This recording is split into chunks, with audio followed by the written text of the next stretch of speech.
Assalamualaikum warahmatullahi wabarakatuh. Perkenalkan, nama saya Syansha Shiola, NPM 2026269. Saya akan menjelaskan atau menerangkan tugas filsafat yang telah saya rangkum dan atau yang saya baca, yaitu membahas perdebatan antara Hart dan Lon Fuller mengenai hubungan antara hukum dan moralitas. Penulis menjelaskan bagaimana teori positivisme hukum dan hukum alam memandang hubungan antara hukum dan moralitas secara berbeda. Perdebatan ini dipicu oleh persidangan pasca Perang Kedua terhadap The Gross Informant yang memunculkan pertanyaan tentang peran hukum dan keadilan. Artikel ini juga menjelajahi doktrin Radbruch yang mempengaruhi perdebatan tersebut dan berargumen bahwa hukum yang sangat tidak adil berhenti menjadi hukum. Penulis menerangkan pentingnya memahami perkembangan positisme hukum dalam konteks wacana intelektual. Selain itu, jurnal ini juga membahas filosofi hukum dari Lon Fuller, terutama profesinya, bahwa hukum harus memiliki tujuan, saling ketergantungan, dan merupakan usaha yang berkelanjutan. Fuller membedakan antara aspirasi moral dan kewajiban moral dalam hukum. Dengan aspirasi moral lebih tinggi daripada kewajiban moral, jurnal ini juga menyebut bahwa posisi Fuller dalam kasus TGI dan penolakan terhadap argumen Hart untuk penghapusan hukum Nazi. Jurnal ini menyimpulkan dengan membahas implikasi perdebatan Hart dan Fuller bagi praktik dan penelitian hukum dengan menekankan perlunya kolaborasi antara disiplin dalam penelitian hukum. Seperti yang dikemukakan oleh Fuller, hukum yang baik harus didasarkan pada prinsip-prinsip moral yang diakui oleh masyarakat. Hukum yang tidak sesuai dengan nilai-nilai moral dapat dianggap tidak adil dan tidak manusiawi. Sebagai contoh, hukum yang membenarkan diskriminasi rasial atau memperlakukan tidak manusiawi terhadap individu atau kelompok tertentu akan bertentangan dengan prinsip-prinsip moral, kesetaraan, dan martabat manusia. Namun, penting untuk diingat bahwa hukum dan moralitas tidak selalu sepenuhnya bersatu. Terhadap situasi di mana hukum dapat mengatur perilaku yang tidak selaras dengan nilai-nilai moral individu atau kelompok tertentu. Misalnya dalam dari yang telah saya baca bahwa dapat menjawab pertanyaan, yaitu yang pertama, bagaimana pendapat dari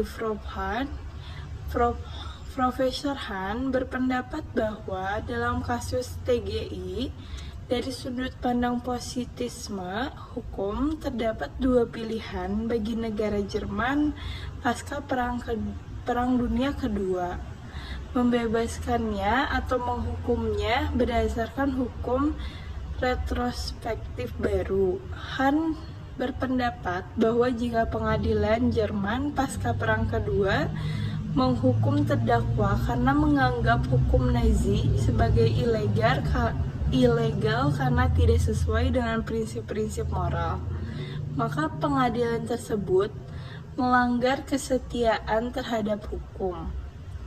Oleh karena itu, Han mengusulkan adanya hukum retrospektif sebagai bentuk perlawanan terhadap pembatalan melalui proses peradilan, yaitu hukum yang berlaku surut untuk mencabut hukum-hukum Nazi yang tidak manusiawi guna menjaga kesetiaan terhadap konsep hukum.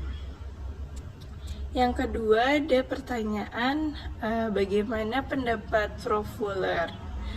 Prof. Fuller berpendapat bahwa hukum dan moral tidak dapat dipisahkan karena konsep hukum itu sendiri mengandung kualitas moral tertentu.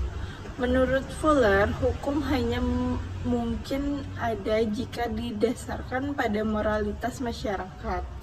Hukum memperoleh ketaatan masyarakat berdasarkan konten moral dari aturannya, yang disebut oleh Fuller sebagai moralitas eksternal.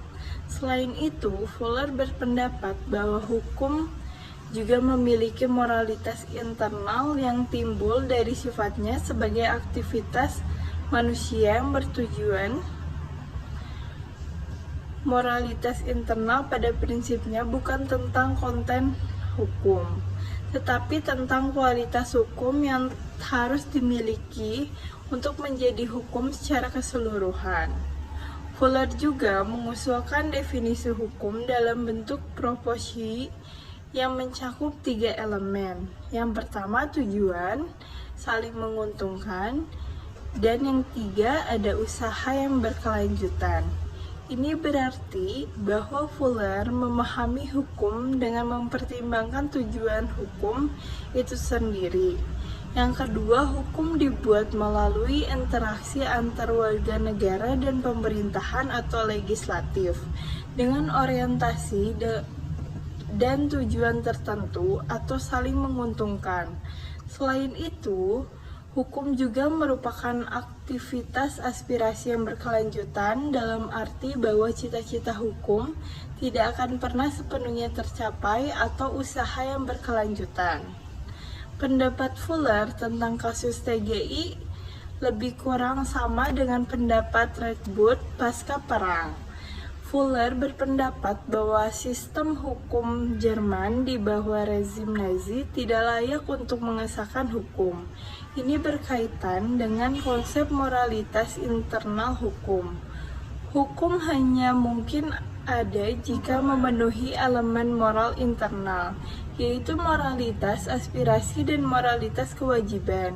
Fuller berpendapat bahwa sebuah rezim yang mengenakan tampilan hukum dapat menyimpang begitu jauh dari moralitas ketertiban, dari moralitas internal hukum itu tersendiri, sehingga tidak lagi menjadi sistem.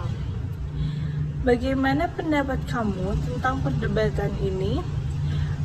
Menurut pendapat saya, perdebatan antara Profesor Han dan Profesor Fuller mengenai hubungan antara hukum dan moralitas sangat menarik dan relevan dalam konteks pemahaman tentang sifat hukum.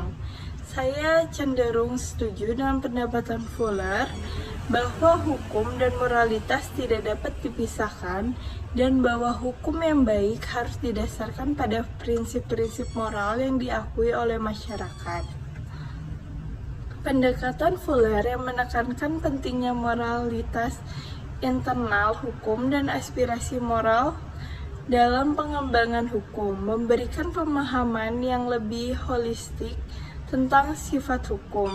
Saya setuju bahwa hukum yang hanya didasarkan pada aturan-aturan formal tanpa mempertimbangkan nilai-nilai moral dapat menjadi hukum yang tidak adil dan tidak manusiawi.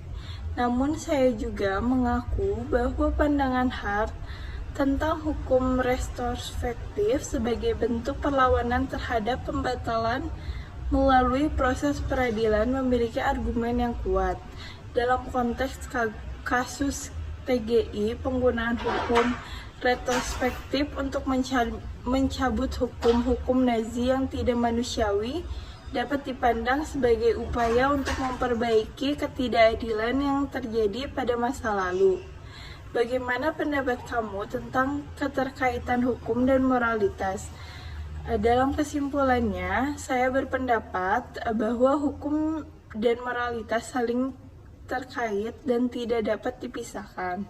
Hukum yang baik harus didasarkan pada prinsip-prinsip moral yang diakui oleh masyarakat, namun juga harus mempertimbangkan konteks sejarah dan keadilan dalam penerapannya.